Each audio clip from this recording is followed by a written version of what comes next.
Hey y'all, welcome back to Hopeful and Wholesome. Coming on solo today to talk about your digestion, but specifically about your digestion when it comes to human design. So, looking at your human design chart and understanding what your best digestion is according to your design. So, there are 12 diet types in human design, and if you go to the site that I typically point people to, which is myhumandesign.com, and get your chart, she has it on there. It says, it doesn't explain it, but it says it on there. Otherwise, some of the charts, or not all of them, say it explicitly on there. Like you kind of have to look around and know what you're looking for. But if you just go to myhumandesign.com, make sure you know your exact birth date, place, and time, get your chart, and it will say, literally say digestion. So I love this piece and I love introducing this piece to my clients because it really can make all the difference in the world. I have had clients learning this for the first time where it's just like, and it's not even anything like changing anything big, but it just creates so much more ease in how they're eating and when they're eating and that kind of thing. And just, it really does affect your digestion, like your physical digestion. And so I say, there's a big clue that you're really um, leaning into your ideal digestion is just kind of feeling relief. Because I think a lot of times, just our natural inclination is eating is, well, let me say it this way. I think our natural inclination really is to eat the way we're designed to eat, like with our ideal digestion. But we tell ourselves that we should be eating differently because it's, what everybody else is doing. And, we're so inundated with so much information and we should eat this way. And this is what it should look like. And so how you should be eating and when you should be eating and what, quote unquote, healthy looks like. And so I think it just kind of clouds our really intuitive way of eating, of what our ideal digestion looks like. And so, and I will say this to, in this topic, I'm mostly talking about digestion of food, but this really applies to everything. When we're looking at digestion and your human design chart, it's information and energy, the energy around you and all that. So it really does apply to a lot of things. But I'm most specifically today going to talk about actual food just because I want that to be kind of what's helping you with your physical digestion of food. So when we're looking at there's 12, like I said, there's 12 digestion types. So there are themes to look at here. And I want to mention that first. So there is a handful of themes. There's six of them. So first, if you have, and I want you to look at your charts, make sure you have your chart in front of you, or if you're familiar with it, look at it. And then before you dive into this, otherwise you're not going to know what you're listening for. So first, looking at if yours is consecutive or alternating, the theme is simplicity. Okay, so I want you to just keep these themes, and I'm going to explain these, but I want you to just kind of keep these themes in the back of your head. If it's consecutive or alternating digestion, it's simplicity. If it's open or closed, the theme is repetition. So think repetition. If your digestion is hot or cold, it's all about temperature. That's the theme. If your digestion is calm or nervous, your theme is atmosphere, right? That's what's most important for you is atmosphere. If your digestion is high or low sound, your theme is volume, right? That's what's most important for you. And then if your digestion is direct or indirect, your theme is frequency. Okay, so I want you to keep those in mind. So I'm going to start with the simplicity, the theme of simplicity. So you're either consecutive or alternating. So if you have consecutive appetite, your theme is simplicity, and you are really designed to eat one thing at a time with a focus on unprocessed whole foods, which, I mean, let's be real, we should all be putting the focus on unprocessed whole foods. But I think that the thing here to really hone in on is eating one thing at a time. For example, if you have like three or four different foods on a plate, you have like your veggies, your starch, your carb, like rice or something, and you have your protein, your chicken or fish, whatever. You would want to eat one food first, then the other, right? The order, I will say this. Here's my caveat, because if you look at the human design kind of definitions of these, it's like, oh, the order isn't important. But I'm going to put my little functional nutrition hat on and say, for me, the order does matter because for your optimal blood sugar and physical digestion, the order does matter. So you would eat your veggie first, then the protein, and then your starch, right? But eating one at a time, right? You're designed to eat one thing at a time. Remember, the theme is simplicity. So think simple ingredients, simple foods, right? One at a time. If your digestion is alternating appetite, the theme is still simplicity, but it's kind of verging on the mixing of foods, right? So you're designed to focus on whole foods and cooking foods simply, like adding in little things like herbs, spices, lemon, things to season, right? Avoiding heavily processed foods. Of course, and this is a caveat. I don't want to have to say this for every one of them. This is a caveat for all of them. We can all apply all of these to what we're doing, right? Because obviously eating whole foods and adding things like herbs and spices and stuff is right. Avoiding heavily processed food is beneficial for everybody. But we're just honing in specifically, it's going to be most beneficial for those who have alternating appetite, right? And just sticking to simplicity, right? That's the theme. Okay, moving on to the next theme of repetition. Okay, and we're going to talk about open and closed. So, if you have open taste, your theme is repetition, and you're designed really to eat pretty much the same thing every day. This is my digestion, and you're totally okay eating the same thing every day. There's you feel okay about it. However, eating seasonally is really crucial for you, right? Instead of focusing on variety, not necessarily each day or week, but think about getting variety throughout the course of the year. So literally buying foods that are in season. So, if you can make it to the farmer's market and just buying what's in season, that's going to be the variety, because we do know that a healthy gut relies on a variety of foods. But for you, digestion wise, it does make more sense for you to eat the same thing pretty much every day, but you can still eat seasonally and create variety within each season, right? It is energetically correct. I hate to use that word, but that's just kind of what works here. Correct for you to try new foods, but you're going to know right away if you don't like it. So it's not like, oh, I'll just keep trying it to see if I like it. You're going to know right away, I like this, I don't like this. And you do have a desire to try new foods, but it's more of in a pretty immediate intuitive thing. Like I like it or I don't like it. But repetition is good for you with open taste. Now, with closed taste, repetition is also the theme. And you really are designed to eat the same thing every day, just like open taste. But same thing, eating seasonally is going to be helpful. But I think the way to kind of distinguish the difference between the two, people with closed taste typically tend to be pickier eaters. There's less of a desire to try new foods. So you may not want to try new foods, right? You kind of already intuitively know whether you're going to like something before trying it. So here it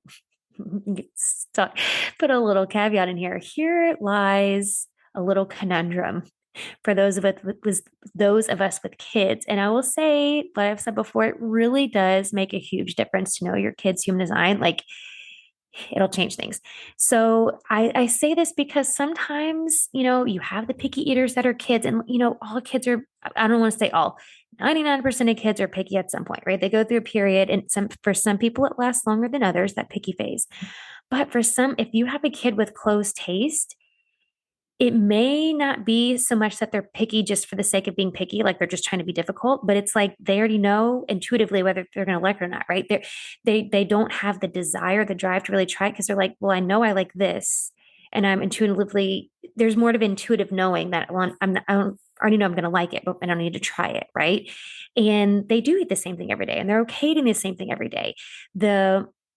The role that you would play in that as their parent or guardian is building in some variety within each season, right? So yeah, let them eat, similar things each day, maybe creating a little bit of variety with the types. Maybe, if they like fruit, maybe there's a little bit of variety we can build into the fruit or the veggies, but think of just going at it seasonally, seeing how you can create variety within each season and letting that be where the variation comes from.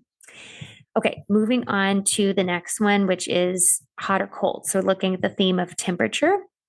So hot food. Okay, if your digestion is hot, this is all about temperature. So it is how you were designed. It is best for you to eat hot foods or foods at higher temperature because your body tends to run cold. So hot foods are going to feel nourishing and soothing, and your digestive system is really going to find that supportive. Think about adding warming spices to your foods.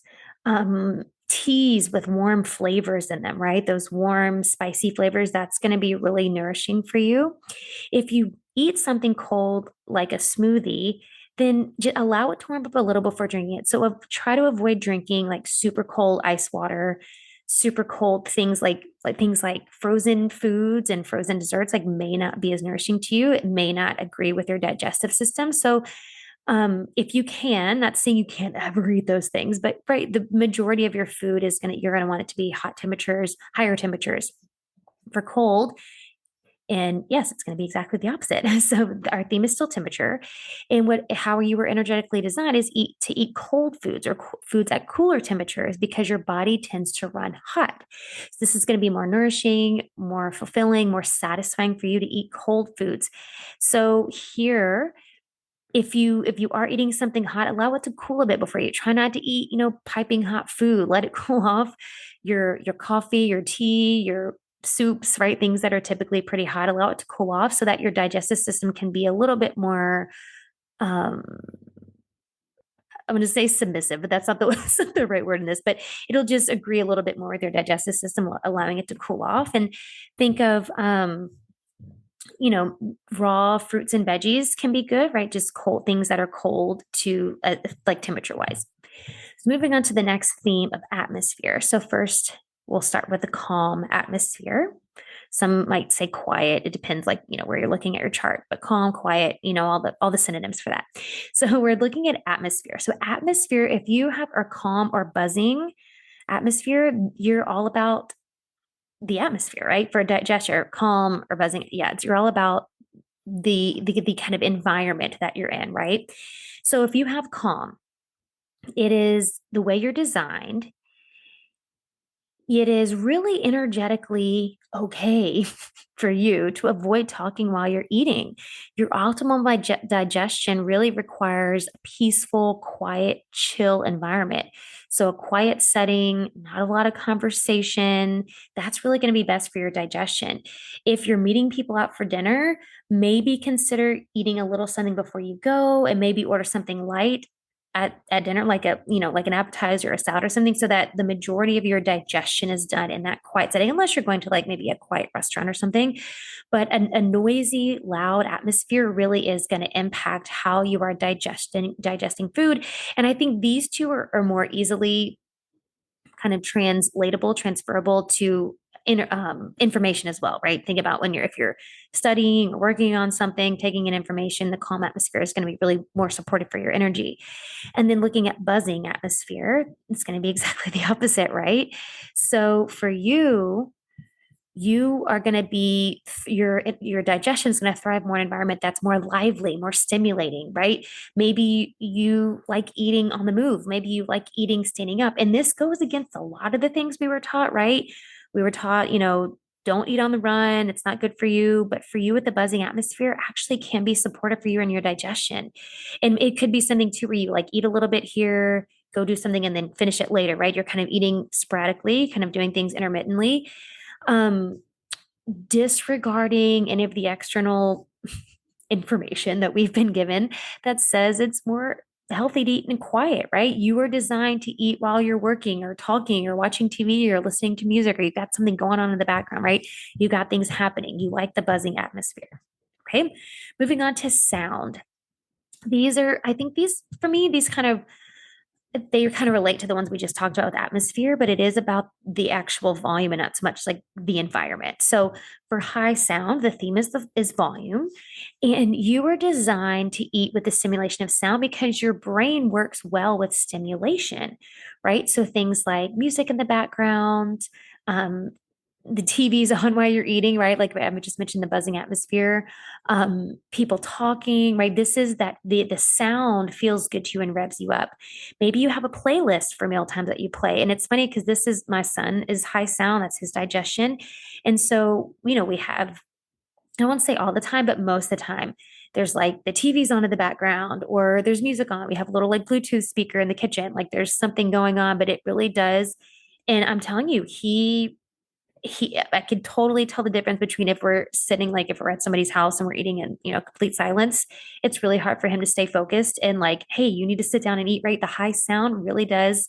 That's just how it works. And I'm telling you, it works. So looking at low sound, literally the opposite. So the theme is still volume.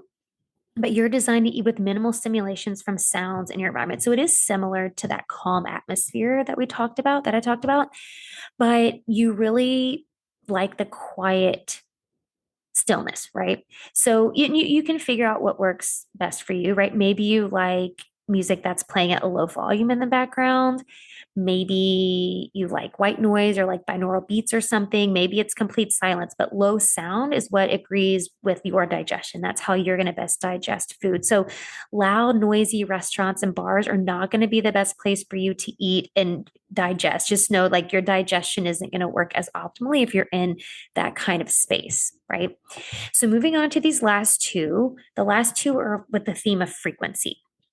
So, first is direct light. So, if your digestion is direct light, your brain is designed to thrive with the stimulation of light. So, it is energetically correct for you to eat your biggest meal in the middle of the day, like while the sun is out, right? And so, eating the majority of your calories, the majority of your meals while the sun is out, while there's light, and especially direct light. So, if you're invited to, say, like a late dinner or something, you're eating late, you just want your biggest meal to be during the daytime. And if you're eating late at night, you just want it to be something lighter. That really is how, and these two, I will say, these two, I have seen the biggest changes. And maybe because I haven't, I haven't had a whole lot of clients with a handful of these other ones, but I've seen some of the biggest changes with these two in particular. And I don't know what it is that maybe it's just I've just had more exposure to these, but just that little shift of eating the biggest meals in the middle of the day when there's direct light out, right? And then keeping their later meals, or if they're eating, at night, keeping those light, it really does affect how your body's digesting. And the same thing with taking in information, right? You're again, like I said, your brain's designed to thrive with the stimulation of light. So it's the same thing with reading, studying, taking in information, right? And then looking at indirect light. So if your digestion is indirect light, it's literally the opposite. Your brain is designed to thrive in low lighting or soft lighting, right? Low or soft light. So it is okay for you energetically, how you're designed to avoid eating, or at least eating something light, like lighter meals during the daylight hours, like when the sun is out, direct light, right? And eat your biggest meals in the evening. So for you, you're going to save a lot of your, the big meals and majority of your calories in the evening, or when there's not, or even like early in the morning. Maybe you're somebody who likes to eat a really big breakfast before the sun comes up, that kind of thing, right? Or you're eating your biggest meal in the evening. So again, with these two, especially with this one, with the indirect light, I feel like with indirect light and like the buzzing atmosphere, um, I feel like those two probably have the biggest pieces of deconditioning around them, because with the buzzing atmosphere we're taught to, like, sit down and be in a relaxing state when you're eating stuff, but with buzzing atmosphere, that's really not how you thrive. You want to be moving around, eating on the run. I'm going to eat a little bit here, take a few bites, go do this, go do, right? And with indirect light, same thing. We hear, like, stop eating dinner at, or eating for the day at 6 p.m. or whatever it is. They come up with do rules all the time, but this does not apply to you. If your digestion, the way your energy is set, your brain requires calories before you sleep, and your body is going to do the best job at digesting that biggest meal when it's in the evening, when the light is low or soft, or it's dark outside. So that is how you're going to best digest. So I encourage you to, if I read yours and you're like, well, that's weird, like, doesn't resonate, I feel like it doesn't apply, or it goes against everything you were ever taught, here's some room for deconditioning for you. Like, there's a lot of things we've been taught, right? We've been taught to, I mean, I think there's some with all of these, right? So let's, like, looking back through a few of these, with the first ones I taught, with the simplicity, the consecutive and alternate appetite, about simplicity. In this, I think those, and the open and closed taste, where there's, simplicity and there's repetition, it's all about, well, eating, we need a lot of different variety of things. And we do need to eat a variety of things. But I think, like with open and closed taste, we're just knowing when to bring out that variety, right? Like I was talking about seasonality. It's about eating seasonally, right? With the calm and the buzzing atmosphere, right? That buzzing piece where it's like, we've been told, sit still and, sit down and blah, blah, right? So go through this again, listen to yours again, and see where the deconditioning pieces are for you, where maybe you've been taught the opposite of what I just told you to do. And then keep in mind too, that if what I read to you just now, or what I said to you just now, was like completely goes against everything, And it's going to take a lot of change. Just go slowly, right? Start slowly, start gently, be patient with yourself. This is a lifelong thing, right? This is a lifelong journey. This isn't like, oh, I'm going to change my digestion tomorrow, right? Don't feel like it's something you have to do overnight, but just look at what you're currently doing and what you think you should, right? Where you're shutting yourself in terms of digestion and food specifically here.